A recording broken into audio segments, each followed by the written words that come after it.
Bonjour, je vous présente ici l'outil Timify.me qui permet de créer un Google questionnaire, donc un examen ou un quiz qu'un élève pourrait prendre, mais d'y accorder un temps limite, que dès que l'élève ouvre le questionnaire, il y a une limite de temps pour le remplir et l'envoyer. Avant de commencer, voici ce qui est important de comprendre. La version gratuite de cet outil nous limite à 100 utilisations par mois. C'est un problème quand on a plusieurs groupes et dans la programmation de cet outil-là, on doit laisser l'option où l'élève peut reprendre l'examen, par exemple, on doit le laisser ouvert. Alors là, on a deux choses. On doit d'abord informer les élèves que c'est la première version qui sera considérée. Et ensuite, on doit aussi penser à dupliquer notre formulaire dans chacun de nos groupes classes.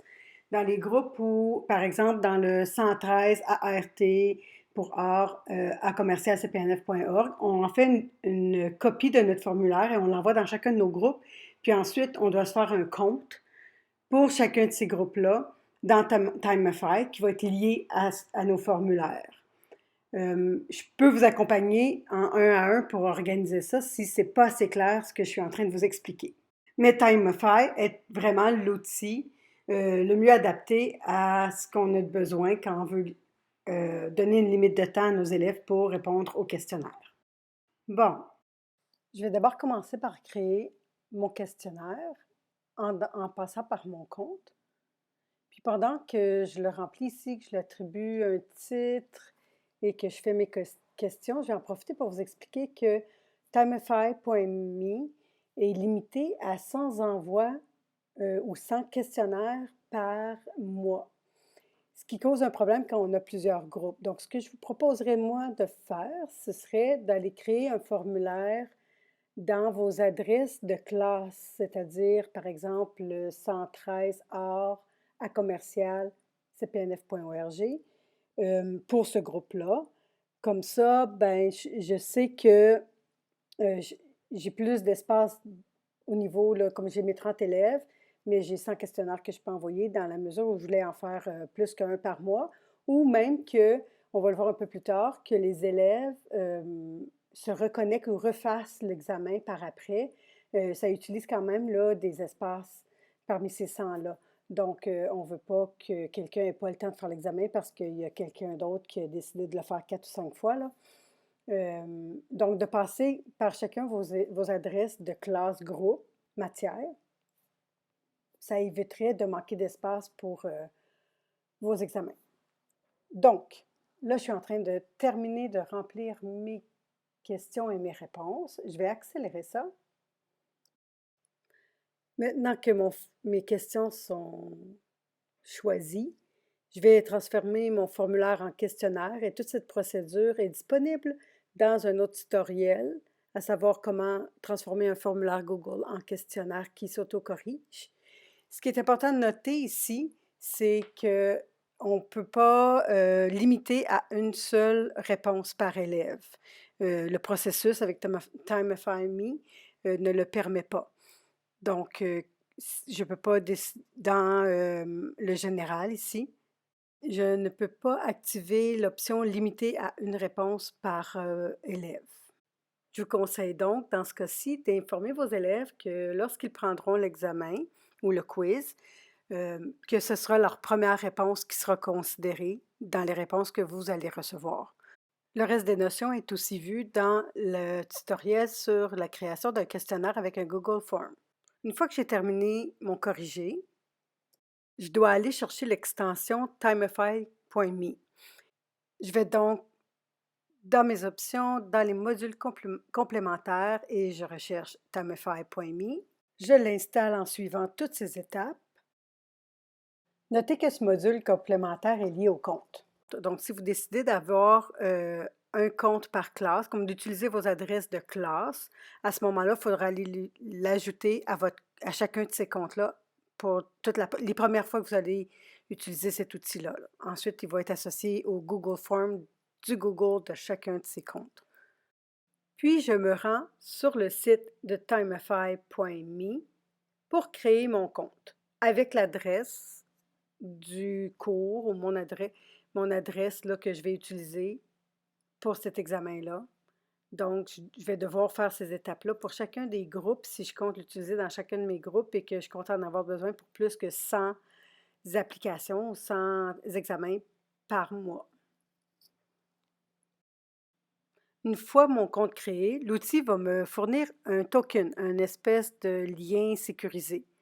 Je vais vouloir le copier et le coller plus tard là, dans mon Google Form. Donc, je le copie ici.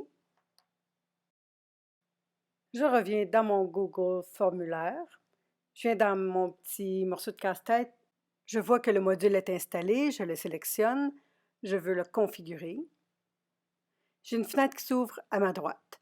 Je vais coller le token, le code qui m'a été fourni ici. Je le connecte. Puis, on m'indique ici qu'il y a une question qui a été ajoutée à mon formulaire que je ne dois pas l'effacer. Donc, on respecte la consigne. La question en question se retrouve dans le bas du formulaire. Je veux la laisser là. Ça va permettre de créer le lien entre l'élève, l'application Timify et mon Google Formulaire qui est moi-même. Une fois le module configuré dans mon formulaire, je reviens dans Timify. Puis là, je peux voir ici que je suis déjà inscrite, mon formulaire est déjà installé aussi. Et on m'offre l'option de tester comme un démo. Vous pouvez bien sûr l'essayer.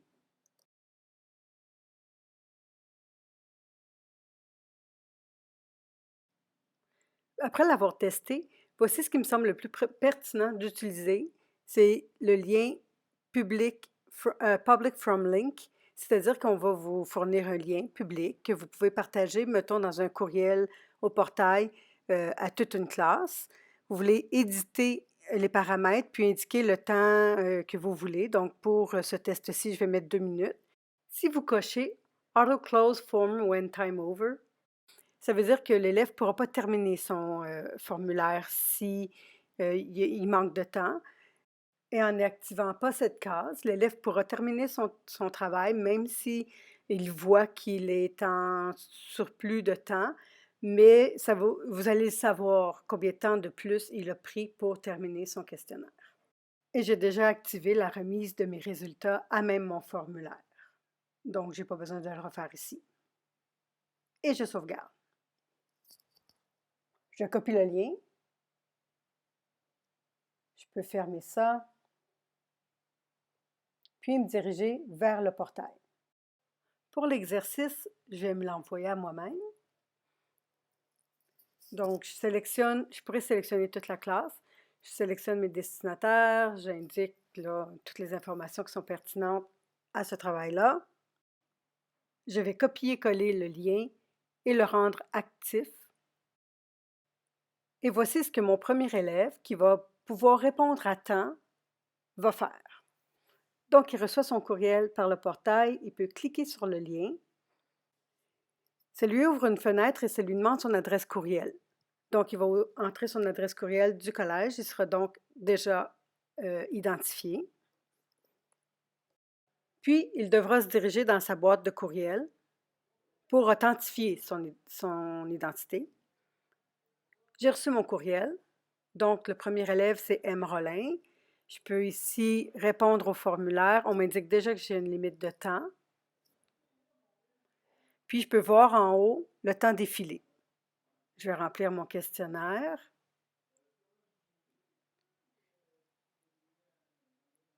Et l'envoyer à temps.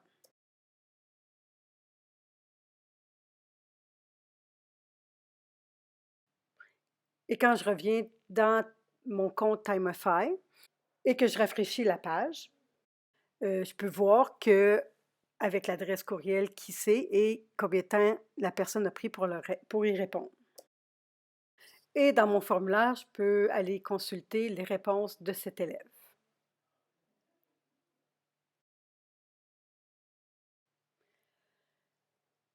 Voici ce qui se passe pour un deuxième élève qui n'a pas le temps de répondre au questionnaire. Donc, il fait les mêmes étapes, plus rapidement cette fois.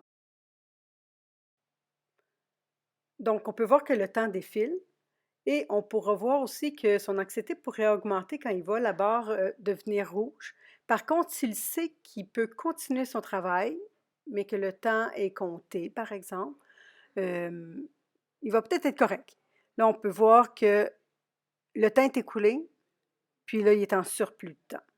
Puis ce temps-là est comptabilisé. Vous allez pouvoir le voir dans votre compte TimeFi. Donc, je reviens et je rafraîchis ma page.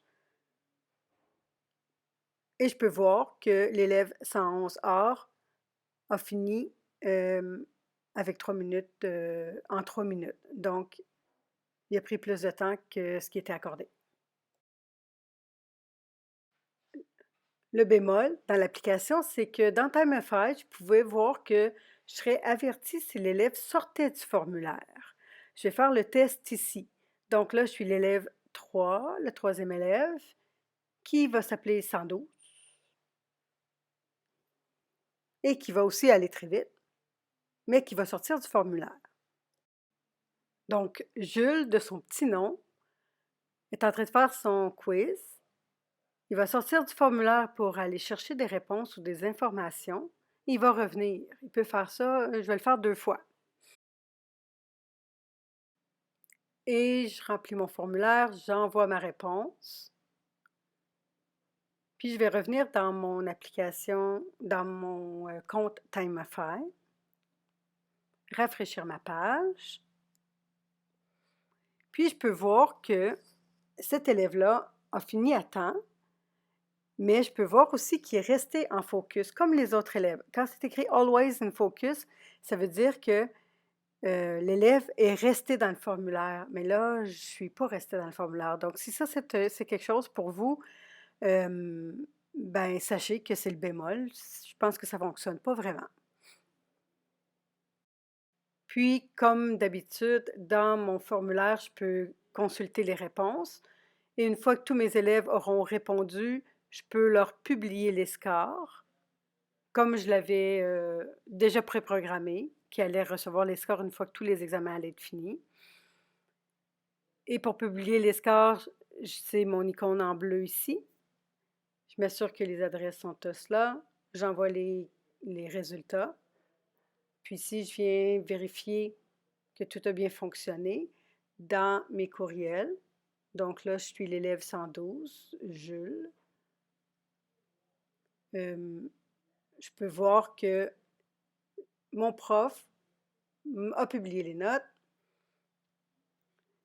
Je peux voir ma note comme c'est habituel là, avec Google Forms et je peux voir les bonnes réponses, mes erreurs ainsi que les commentaires associés. Voilà!